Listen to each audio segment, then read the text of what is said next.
Hare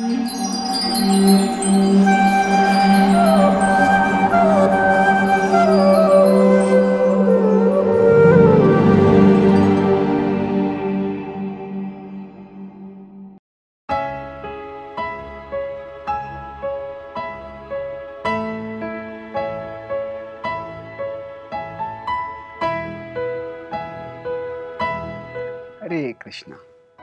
Welcome back to the Demystifying Reincarnation series. We will discuss today about how the concept of reincarnation has been accepted and respected and even propagated on every inhabited continent of the world. Whereas some people think it is barely a quaint Eastern belief, and particularly in a Hindu or a Buddhist belief, but far from it, it is actually an idea that has found expression among deep thinkers all over the world. The transmigration dating back to remote antiquity and being spread all over the world seems to be anthropologically innate. McClintock and Strong's Cyclopedia of Biblical, Theological and Ecclesiastical Literature. So, this is a Christian encyclopedia, and there they are saying that it's anthropologically innate. That means within human culture, human society, it seems to be innate. It is everywhere. Now, let's look at this both geographically and historically. Today, much of the world is becoming increasingly westernized, and most of modern Western civilization finds its roots in the Greek civilization. And among the Greeks, most of the influential Greek thinkers accepted and propagated reincarnation. The first among the documented thinkers is the great mathematician and philosopher Pythagoras. He said, souls never die, but always on quitting one body, one abode pass to another. All things change, nothing perishes. The soul passes hither and thither, occupying now this body, now that. As a wax is stamped with certain figures, then melted, then stamped anew with others, yet it is always the same wax. So the soul, being always the same, yet wears at different times, different forms. In fact, Pythagoras didn't just propound reincarnation, he actually even claimed to recollect his previous lives. And not just one or two, many previous lives he would recollect. And he would describe the events that he had seen in those lives. Now, after Pythagoras, there are a series of thinkers who also accepted reincarnation, but the most prominent among them was Socrates. Now, Socrates' written word is available to us primarily through the writings of Plato. So, before them, there was Orpheus, who also was a legendary musician, poet and prophet, who founded the Orphic mystery religion, and he taught that the body holds as a prisoner the immortal soul, which aspires for and achieves freedom after reincarnating over many lifetimes. And in Plato's work, which depicts Socrates' life, many of his works, such as Republic, Phaedrus, Meno, Timaeus, Laws and Phaedo, all of them talk about reincarnation.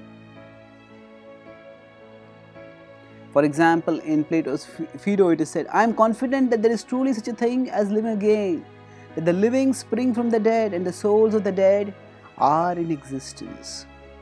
Now, after the Greeks came the Romans. Whereas while the Greeks were more intellectual, the Romans were more political and martial. And despite their worldly focus, even among the Romans, there were many who accepted and propagated reincarnation. For example, Cicero was a reputed statesman orator, and he said in his book Scipio's Dream, know that it is not thou but that body alone which is mortal. The individual in his entirety resides in the soul and not in the outward form. Learn then that thou art a God, thou the immortal intelligence, which gives eternal moments to a perishable body, just as the eternal God animates an incorruptible body. After that, there were thinkers like Ovid and Plotinus, who also accepted reincarnation.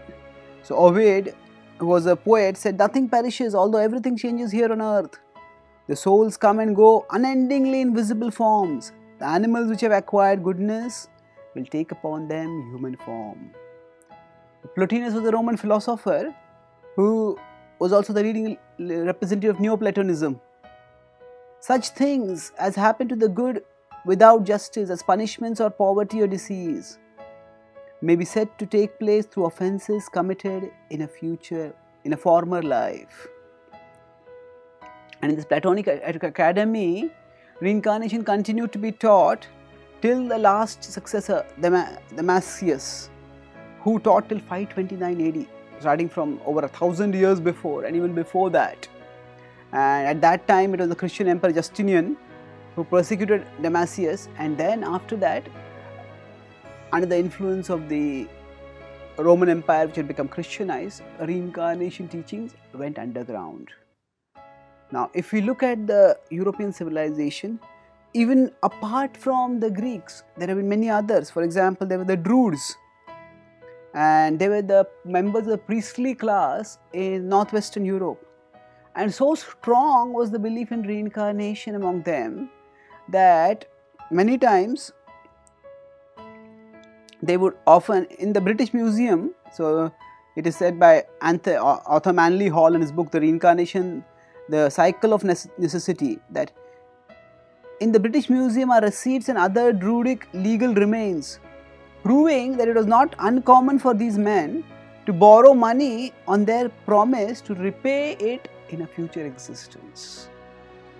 Then there was the fearlessness of the Druids in the face of death was so extraordinary that the powerful Emperor Caesar decided to investigate it, and he noted its cause in his Gallic Wars, Book 4, Part 14.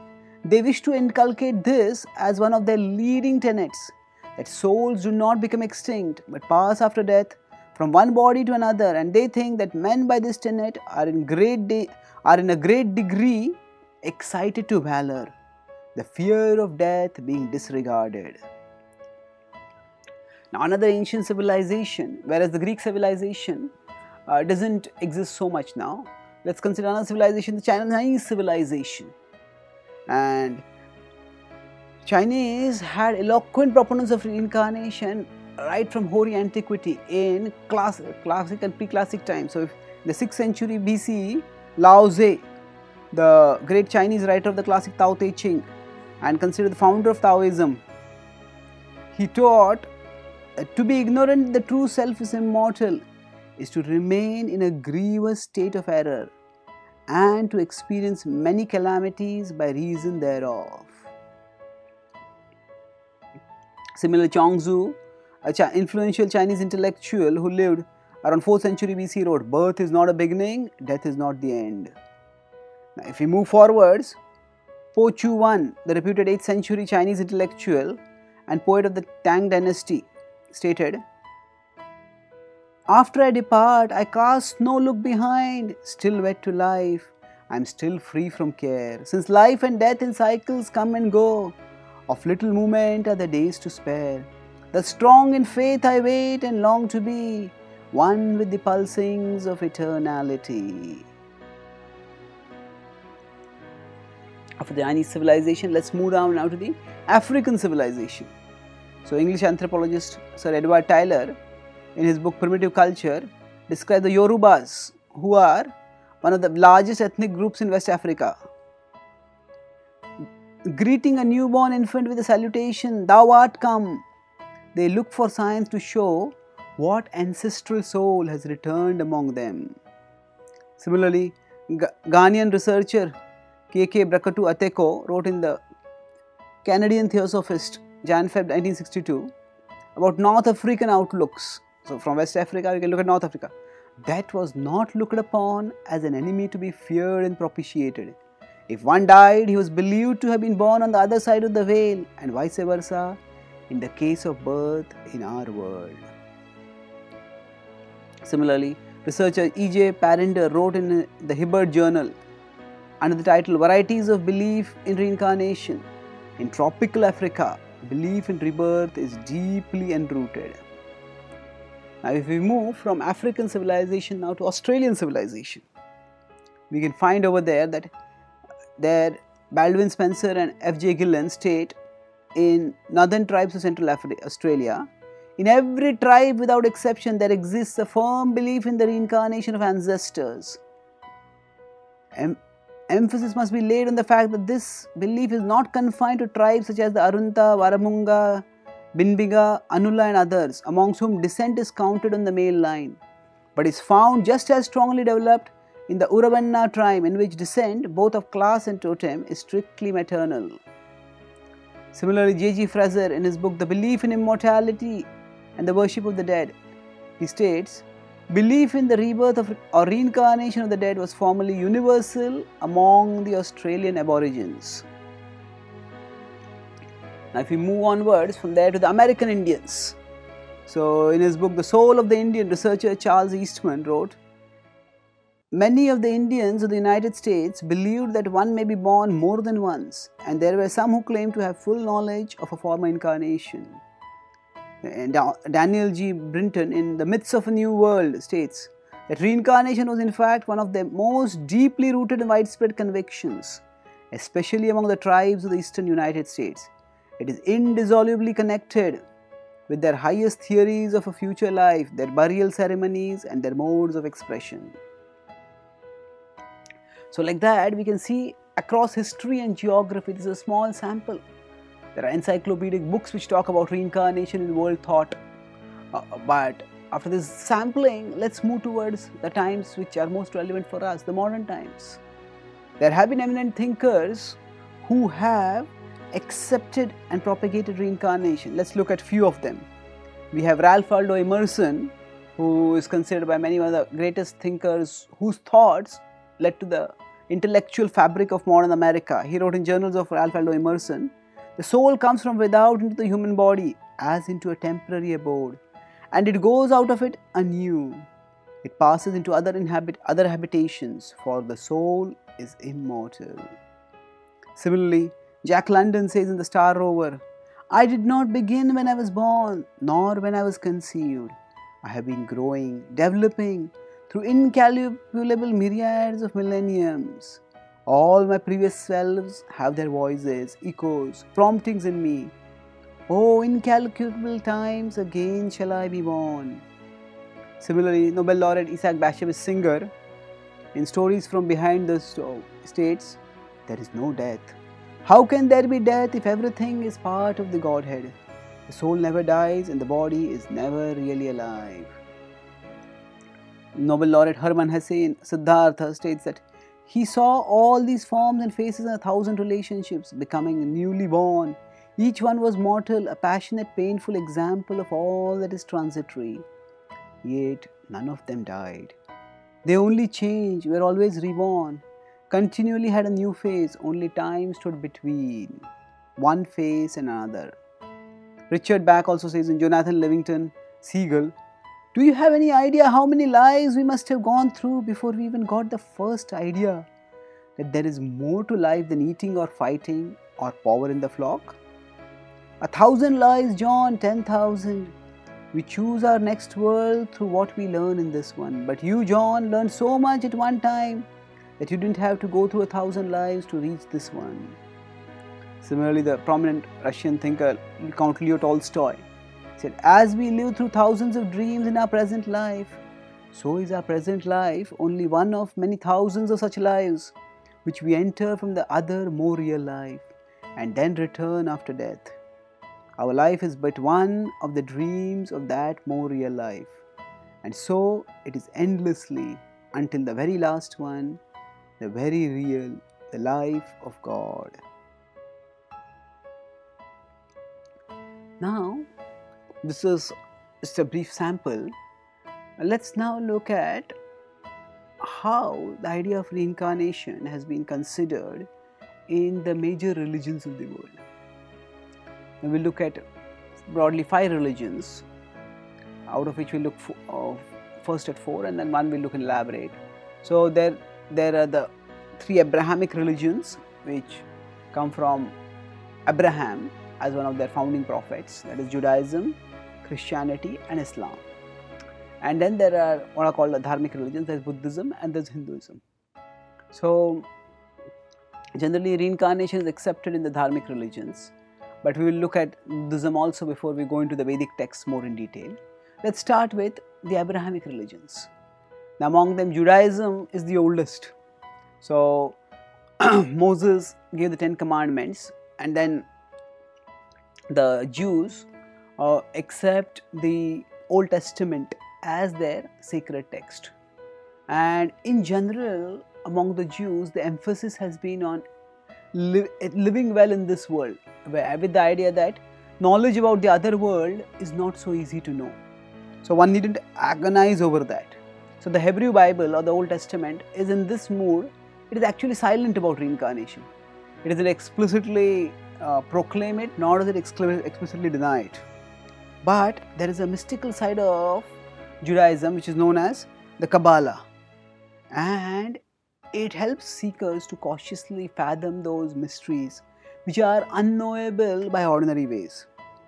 In Zohar, the foundational Kabbalah text, it states that the souls must re-enter the Absolute from whence they have emerged. But to accomplish this end, they must develop the perfection, the germ of which is planted in them. And if they have not developed these traits in this one life, then they must commence another, a third and so forth. They must go on like this until they acquire the condition that allows them to associate again with God. Now the Kabbalists were not just mystical, but many of them were also influential in mainstream Judaism, and several among them have also not only accepted but propagated reincarnation. There is Abraham Abulafia, then Joseph Caro, Moses Cordovero, Isaac Luria, Chaim Vital, Israel Baal Shem Tov, he was the founder of the Hasidic movement, and Moshe Chaim Luzzatto and Yahud Ashlag. Now because of such Kabbalites actually who were influential in the mainstream Judaism also, the idea of reincarnation moved out from the mystics into the mainstream culture, and there are many plays which were popular in Judaism and they also had reincarnation as a theme depicted in them. For example, in the Die book, a much loved play based on Jewish folklore, one character exclaims, "The souls of the wicked return in the form of beasts or birds or fish or plants even, and are powerless to purify themselves by their own efforts. They have to wait for the coming of some righteous sage to purge them of their sins and set them free." Similarly, Rabbi Mensa ben Israel, who was a 15th century esteemed theologian, he not only talks about reincarnation, but he says central to Judaism. So for example, he says, "The belief in the doctrine of transmigration of souls is a firm and infallible dogma accepted by the whole assemblage of our church with one accord, so that there is none to be found who would dare deny it. Indeed, there are a great number of sages in Israel who hold firm to this doctrine, so that they made it a dogma, a fundamental point of our religion. We are therefore duty bound to obey and accept this dogma with acclamation, as the truth of it has been incontestably demonstrated by Zohar and all books of the Kabbalists." So, similarly, there have been many thinkers who have actually talked about reincarnation. And now, if we move on to the world's most populous religion, that is Christianity. Actually, Christianity emerged from Judaism. We could say that Jesus was actually a Jew, and he never really started a new religion, but he said that he has come to fulfill whatever was given in the Old Testament. But his teachings came to be known as the New Testament. Actually, some of are his teachings, but most of them are his teachings as conveyed through his apostles. So there are within the New Testament books that describe the Gospels, describe his life and activities as told by some of the apostles, and then a major part of the Bible is what is told by Paul in his epistles to various people to whom he had shared the gospel. So now actually the Bible does not talk about reincarnation, just as it does not talk about the Trinity. The Trinity is, although not explicitly mentioned in the Bible, is considered to be, at least in some Christian groups, to be a central Christian belief. So reincarnation, although it's not explicitly mentioned, but we can see from various texts that it was discussable and it was implicit. So consider the well-known incident from the Bible, which comes in John 9:1 and 2, where when Jesus passed by an area and his followers, they saw there a blind man, and then they asked, Jesus, why is this man blind? Is it because of the sins that he did, or is it because of the sins of his parents? Now this man had been born blind. So now when his followers, they are giving two options. Okay, one could say that okay, the parents were sinful, that's why they had the difficulty that comes with raising a son who does not have eyes. But then what is the other option that they are saying? That was this man sinful? Now if he is born blind, when could he have committed any sins? And what sin could he have committed and when? Now before his birth, was it that he crossed his legs wrong in the womb? Oh, many of his followers, they went on to become apostles, leading church authorities. They would not even consider such an absurd possibility. So it's clear that when they are asking, is he blind because of his own sins, it's implicit in their understanding that this person, did he live before, and did in his pre-existence, and did he actually do something wrong, do something sinful, because of which he has become blind now. Now when Jesus answers the question, his answer is actually very interesting, and he says neither. He says that actually neither had this man sinned nor his parents, but that the works of God should be made manifest in him. Now after that, Jesus by a miracle heals that person, and thus the works of God become manifest in him. Now if you look at it, Jesus miraculously heals the person, but at the same time he does not address the issue. Now every blind person is not miraculously healed by God. So what Jesus is answering over there is actually demonstrating a special principle of grace. He is not talking about a universal philosophical truth. The very fact that he does not dismiss the option, oh, how could he have committed sin? He does not say like that. Indicates that he does not, if he had wanted to consider the idea of reincarnation as heretical, as something that could be rejected, here was the ideal opportunity. He could have said, no, that man, he did not exist before, he cannot have sinned in the past. But Jesus does not do that, which indicates that actually Jesus considered the idea of past life as acceptable, as discussable, but that was not the stress of the discussion.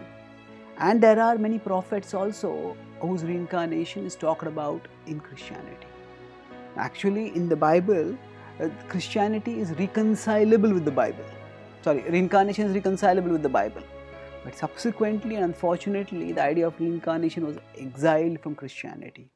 How that happened, that we will discuss in our next talk. Suffice it to say, to summarize, in this talk, we discussed about how the idea of reincarnation is, as was said in the Ecclesiastical Encyclopedia, is anthropologically innate.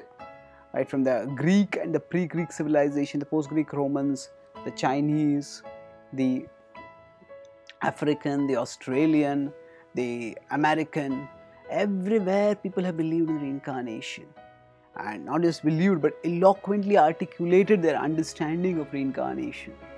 And even in modern times, there have been many who believed in reincarnation. We discuss in Judaism, although it doesn't focus on otherworldly truths, more on this worldly conduct, but still there also the Kabbalists do talk about reincarnation, and by their influence it has also been depicted in some mainstream plays also. And there are Jewish thinkers who consider it to be a central dogma, central belief of Judaism. And in the Bible we discuss that, just as the Trinity is not explicitly mentioned, similarly reincarnation is not explicitly mentioned, but it was a discussable concept. It was not, Jesus certainly does not reject it as heretical. How it became heretical, that we will discuss in our next session. Thank you. Hare Krishna.